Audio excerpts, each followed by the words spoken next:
Okay guys, are we ready for another fault to look at? Let's jump back in there and check it out. Okay, so we've been told by Alice again that the fault light is illuminated on our control panel of our extraction fan installation. So let's see what's up. We can see that our overload has been tripped, which is causing our fault light to illuminate. This means it is highly likely that the control circuit is fine and that the fault lies with the motor. So this is where we should concentrate our efforts to start off with.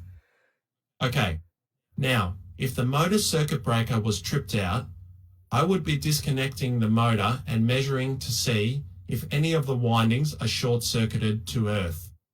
This is usually done with an insulation resistance tester, but as the motor circuit breaker hasn't tripped, we can see that it is unlikely that the windings are down to earth. Also, using an insulation resistance tester is a bit beyond the scope of this course, but we will be able to sort out this fault with a multimeter, as we can with most faults. So now what we should do is run through what should be a standard operation of the motor, just the way the workers would have done before the fault occurred. Just in case Alice has missed telling us something, like the motor is noisy or there is a loud banging sound or something going on with it. After all, it wouldn't be the first time that a site manager doesn't give you all the information about a job. We've all been there, right? Now, before we reset the overload and attempt to start up the motor, we know that because the overload had tripped, that means it would have been because of a current overload, as in the motor had drawn too much current, more than 4.8 amps in this case, and hence has tripped out the motor. Cool. So now that we know that, we want to test the amount of current drawn by the motor when it's running. We can do that with our clamp multimeter set on amps. So first things first, let's reset the overload and have a run through and measure the current.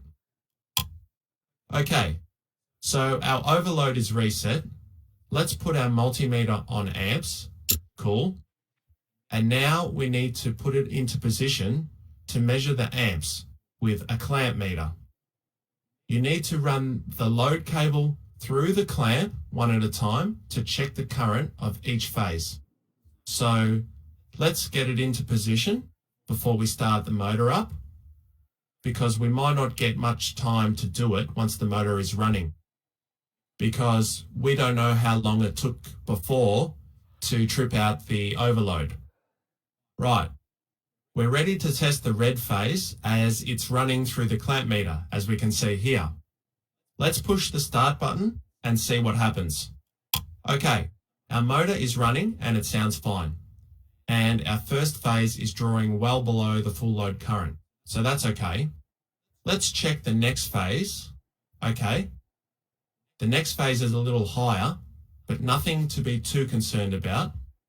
Generally, you would want phase current levels to be within 10% of each other.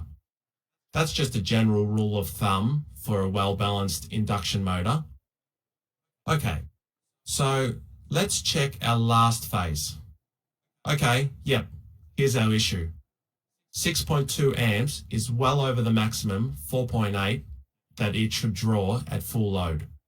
So we know we don't just have a small balancing issue. This motor has got a major fault somewhere in the windings. So let's stop the motor, because obviously if we keep it running, it will just trip the overload again very shortly. So there's no point in that.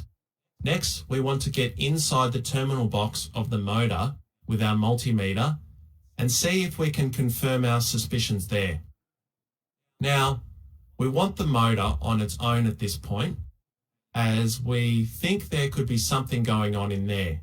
So we want to disconnect the cables in the terminal block, so we're just testing the motor. Obviously, the first thing to do is isolate the motor circuit breaker and lock it out so that it cannot possibly become live while we are working in there.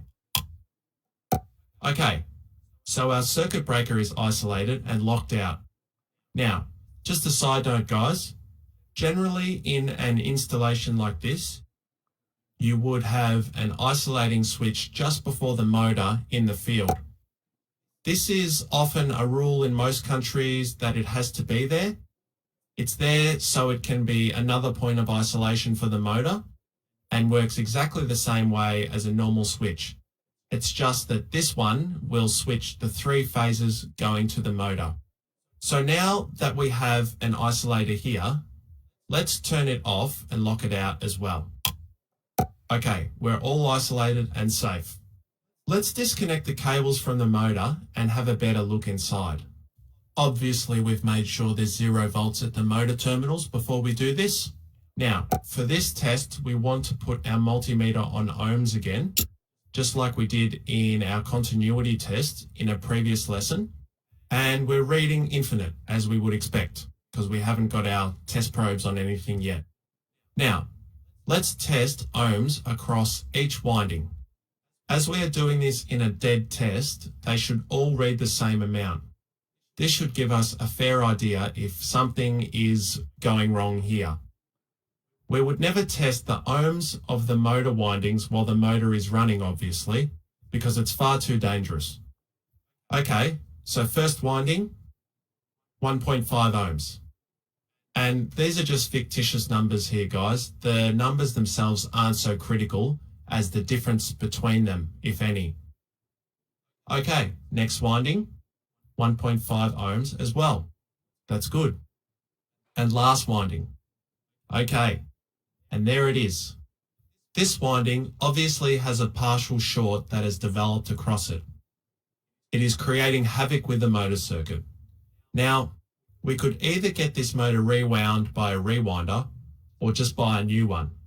That would be up to Alice and what she wants to do. But for us, we found the fault, so once the motor is repaired and reconnected, the installation will be right as rain again. So well done on this fault too. By now your fault finding skills are surely slick as anything. So well done on this section. In the next lesson, we're going to look at some maintenance techniques to help prevent faults from developing. So I'll catch you then. Cheers.